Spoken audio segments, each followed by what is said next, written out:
Howdy!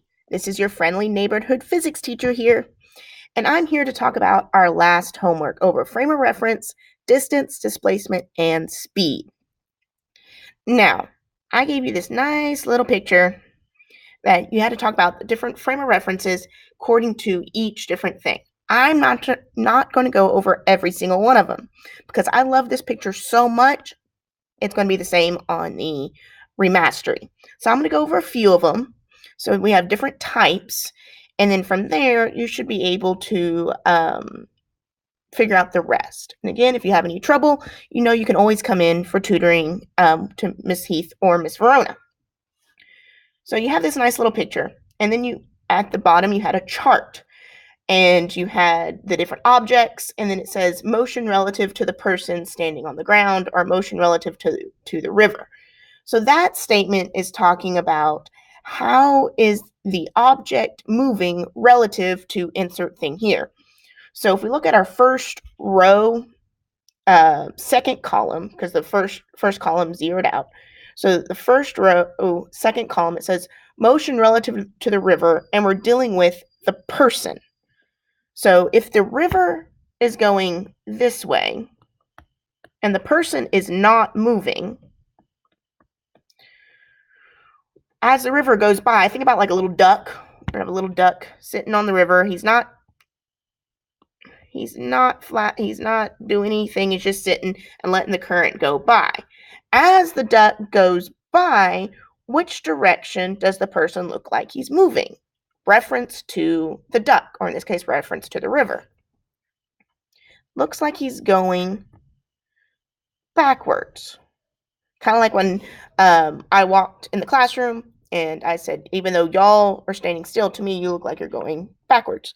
So since the river is moving to the east, that means the person is moving to the west at the same exact one.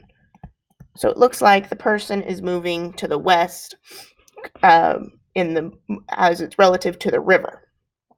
So that's when the person's moving and or the object's moving and the person's not. So let's see what happens when both objects are moving and they're going in the same direction. So the next one that kind of does that is river and car. So river and car. So again, the river is moving 5 east. The car is moving 36 east. Since they're moving in the same direction, now think about like when you're in a vehicle and you're going at 70 and someone zooms past you at 90. Does it seem like they're going 90 or does it just seem like they're going 20? I mean, it just seems like they're going 20, especially when it's passing. You just kind of like, they're going fast, but it doesn't necessarily feel that. It's the same way here. If you do the car relative to the river, they're going the same direction, you just subtract. So you do 32 minus 5, So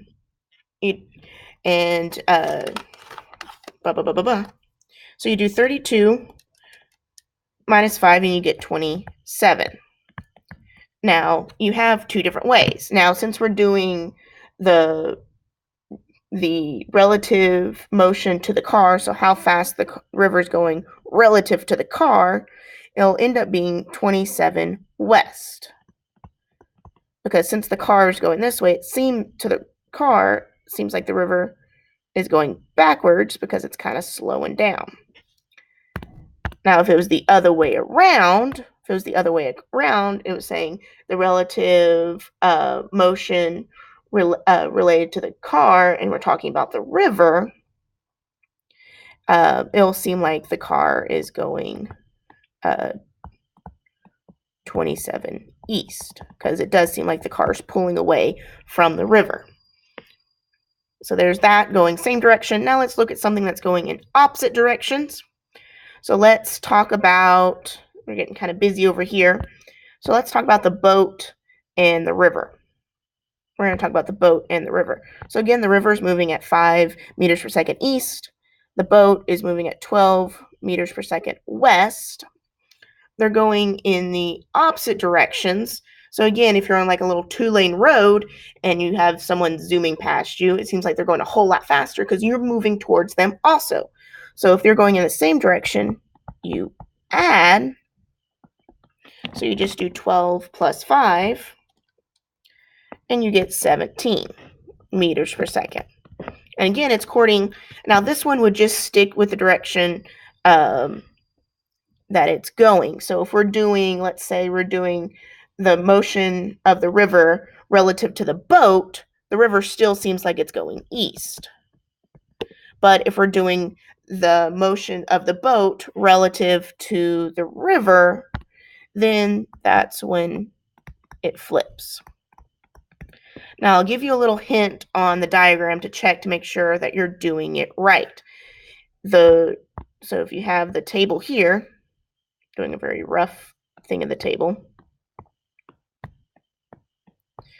So you have these zeros going along here because you can't, the relative motion of the person to the person is not moving. Relative to the river is not moving. So that's why the zeros are there. But I'll give you a hint. These and these are same number, but flipped direction. Same number, flipped direction. Same thing here, same thing here, and it just goes down and down. So that's how you can check. So there's the frame of reference. The next, you had a distance displacement question. And it did with Freddy the cat.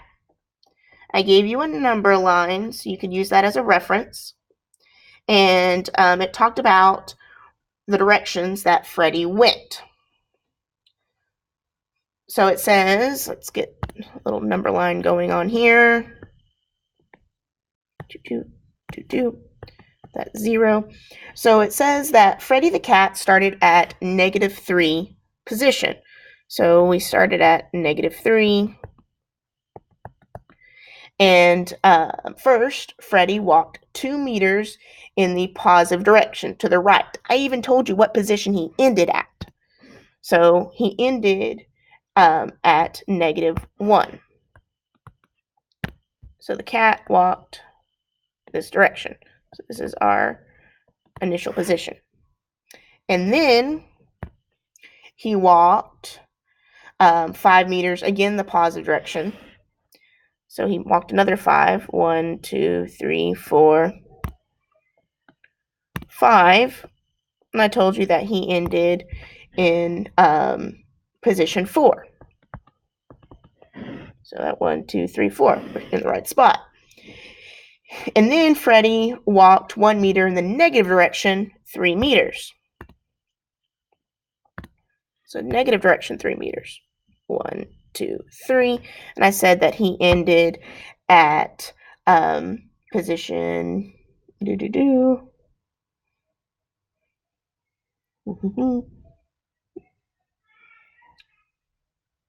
Nope, I skipped.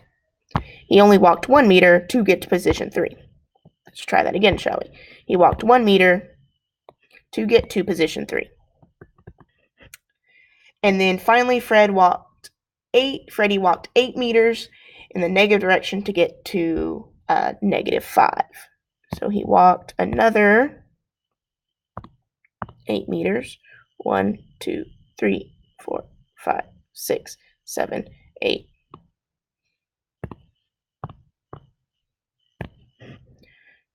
Let's see, actually. So 4, 5.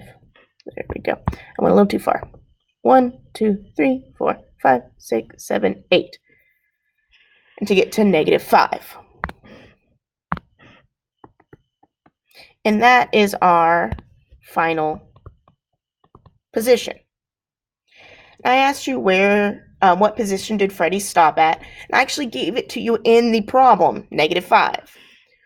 What is Freddy's total displacement? Now remember, your displacement equation is your final minus your initial.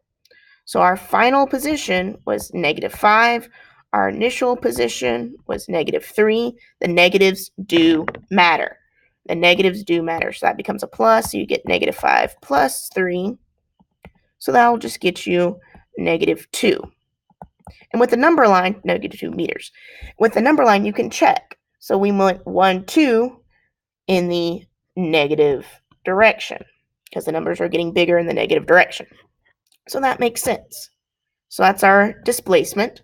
And then it's asking for total distance. Total distance, you just add up how much you moved. So we moved 2 meters, and then Freddie moved 5 meters, and then he moved 1 meter, and then he moved 8 meters. So to find total distance, you just add it up. So it'd be 2 plus 5 plus 1 plus 8, and that gets you 16 meters. So direction does not matter dealing with distance. Negatives and positives do not matter when you're dealing with distance. And then it says, is Freddie's total displacement equal to Freddie's total distance? No. Sometimes it does. You remember the Penny Lab? It was on occasion, but most of the time it is not, because you move a whole lot more and you end up in a different spot. The next 3 problems are dealing with our speed equation. So the next few problems are dealing with our speed equation. So speed equals distance divided by time. There is a triangle that goes with this. So your distance is speed times time. So we can use our triangle. And in this problem, we're going to write out our givens. So this problem says you arrive in your class 45 seconds after leaving math, which is 90 meters away. How fast did you travel?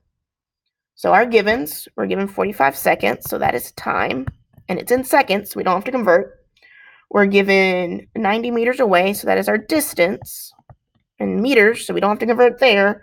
Our unknown is how fast, so that would be speed, and we want meters per second.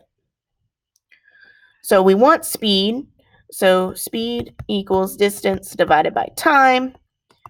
So that's our equation. Now we can just substitute. So we get 90 divided by 45 and solve.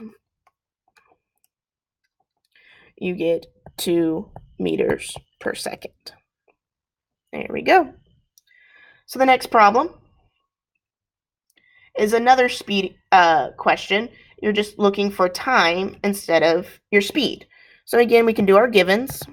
So our givens is how much time will it take for a bug to travel 6 meters. So that 6 meters is distance. Again, meters, we don't have to convert. Across the floor, traveling at 1.5 meters per second. That is a fast bug. So that is our speed. Our unknown is how much time. And we want that in seconds. So if we go back to our triangle here, so distance is speed times time, we're looking for time. So if we cover up time, we see that's distance divided by speed. So that is our equation. We can substitute. So distance is 6, speed is 1.5, and solve. So you just do 6 divided by 1.5, and you get 4 seconds. That's a fast little sucker. And then our last question is you're looking for distance. It's just manipulating the formula, getting you used to manipulate the formula. So how far can you get away from your little brother with a squirt gun filled with paint if you can travel 3 meters per second and you have 15 seconds before he sees you?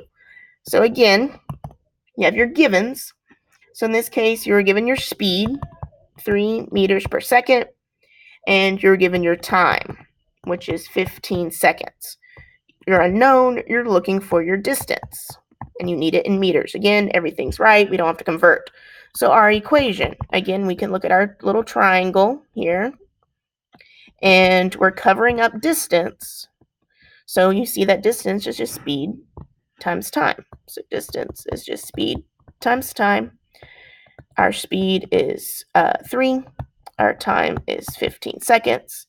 So you just put that into your handy-dandy calculator. 3 times 15 gives you 45 meters. There we go. And that is your substitute and solve. So hopefully that helped you out. Don't forget, you do have an entrance ticket on Wednesday or Thursday. Have a wonderful day. Bye.